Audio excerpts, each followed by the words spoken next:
Hey guys, Freddy here. Welcome back to a modern RPG. You see, recently Modiphius released this Homeworld Revelations Quickstart for their Homeworld RPG, and I thought I'd have a look. And I have to admit I'm a little confused, because Homeworld doesn't seem like the best license to get.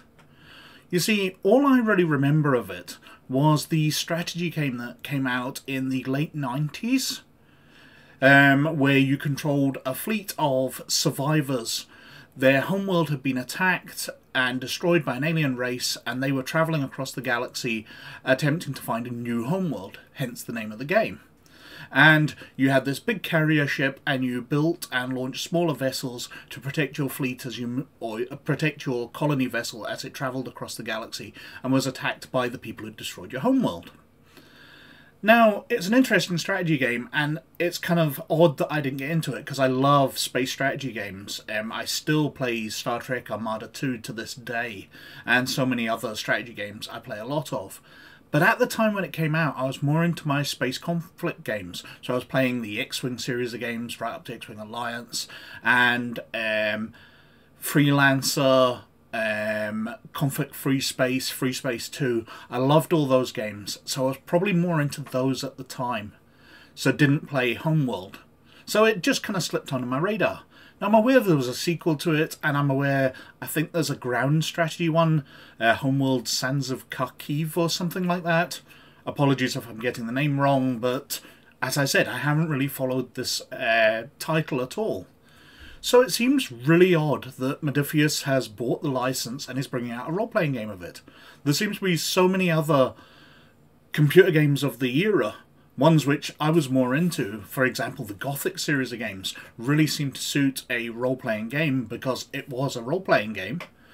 But this seems like an odd choice. So it attracted my attention, especially as I'm a big fan of late 90s video games, as you'll be aware if you've seen a number of the other videos on the channel. So I've downloaded this. It's available on DriveThruRPG. You can pick it up for nothing, and I've definitely been intrigued by it. So, lovely cover image. Now, what comes clear as we move through it, you know, nice credits, contents pages. Now, we've got here core rules. Attributes, tests, momentum, defining aspects, combat and action, ship combat, operating a ship, ship weapons, ship combat, weapons and equipment, weapons of Homeworld, equipment and gear, and a quick start adventure. What's not there is any background. Now, as I said, I'm vaguely aware of the Homeworld series of games. I couldn't name the species that you're supposed to play in the game. For example, in the weapons and cultures here, it says Kushan. Is that the good guys or the bad guys? I don't know. Maybe it details that. But there's no background here. You have to have played the games, I guess. They're really going for a very specific audience. Now, Modiphius doing it makes a lot of sense, because as I said, it's using their 2D20 system. And I'll do a rules breakdown later in the week about that. But it's the same as they use in their Star Trek role-playing game. So it seems to suit that you're the crew of a starship travelling through space. There's a lot of matchups there. It seems like territory they've covered before, that you'll be playing a crew of a big ship and working together. And my credit to the 2D20 system, it really does help players work together towards goals. It's a very strong point of it. Anyway, we've got Quickstart core rules. Describes you've got two types of characters, player characters and non-player characters. Goes through dice, how scenes are broken down. Truths. Truths describe something significant about a scene, person, place, environment or object. Attributes and skills. The system uses 6 attributes and 6 skills, and that's all, and you combine these for different things. Now, it's a little clumsy, but it actually works out not bad. But it is really kind of weird when you are matching up really odd combinations of attributes and skills to act as, you know, insignificant ones. Those skills cover everything you would be doing in your job, but when you're, you know, what do I know about board games from such and such a planet, especially in Star Trek, you know, cultural things, there's not a lot there.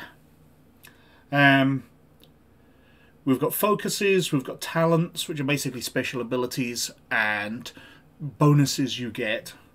So talking through how you do tests, success at a cost, you can buy extra dice by gaining momentum or by giving the game's master threat, which is their momentum, which gives them extra dice to roll. There it is, momentum, threat and fortune. Defining aspects, so things which are important to your character, life-defining events of your character, and basically that's how you roleplay your character. You have these aspects. We've got combat and actions. Major actions and minor actions, making an attack. Stress, injury and recovery. We've got social conflict, because obviously not everything's about just fighting things out, especially in a Star Trek game. Again, all I know of Homeworld is it was a series of strategy games, so I think most things are about conflict in that. But social conflict, you know, your ability to fight out an argument, very important in the Star Trek game, and seems to be a core piece of this. Intimidation, negotiation, and then we're on to ship combat. As I said, in Star Trek, it's a massive part of the rules, and it seems to make a lot of sense that in Homeworld it would be too. So we've got operating ships, different things that people in different stations can do and how they can work together. We've got ship combat, distances, breaches, damage systems, destroyed systems. Then we've got weapons and equipment. So we go through weapons of Homeworld, the Kushan culture, firearms, melee weapons, different ranged weapons.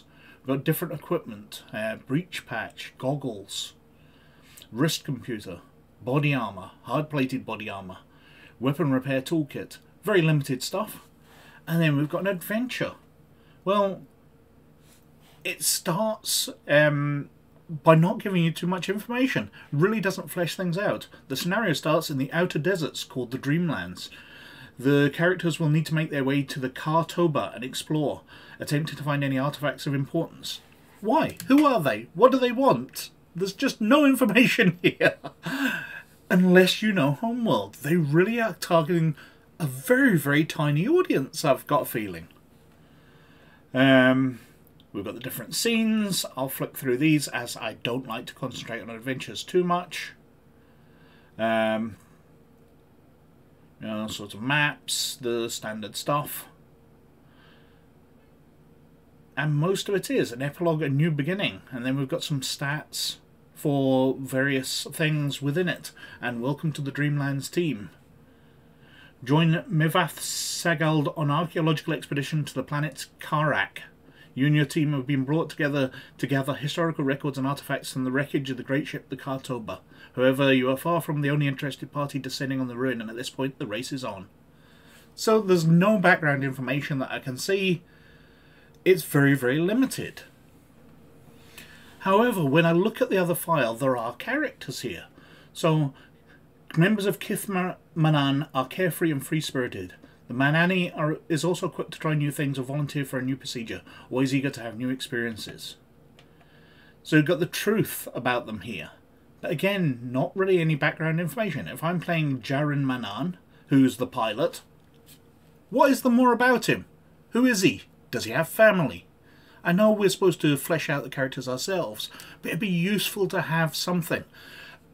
I'm noticing this especially in the Modiphius games compared to the Free Radical ones, like Twilight 2000, like the Alien game, where they give real reasons, especially in the adventures, why characters will come into conflict with each other to create an interesting adventure, apart from you're going out and doing whatever. There's reasons for players doing things and struggling against one another because they have differing goals. And this does not have that. We've got Jarin Manan, we've got Inan Nabal, Dario Paktu, Kaja Sajet, Majid Soban. There's just nothing about them. There's their role, there's their skills there, but who are they? Now, as an introduction to the 2D20 rules, the book's fantastic. Definitely something you could download and give to people who are playing a Star Trek game or whatever, so they've got the rules in front of them. But as a sneak peek at a role-playing game, I am not impressed with this. But in a couple of pages, I'm sure if you went back to the original manuals for Homeworld, because I remember late 90s video games, they used to have a pile of background. Just copy that. Just paste it in. Even put it in as torn out pages from the manual. What the hell? It probably has far more background than this has. This is just a set of rules. This is about as much setting as GURPS. Less setting than a D&D player's manual. Anyway, Modiphius does some good work, and I think this might be interesting to look at in the future, especially if you remember and like the Homeworld games. But otherwise, I don't think I can really recommend it. But, as usual, I think I've whittled on for quite long enough, so thank you very, very much for watching. But, most of all, as always, you look after yourselves, and I'll catch you later. Bye now.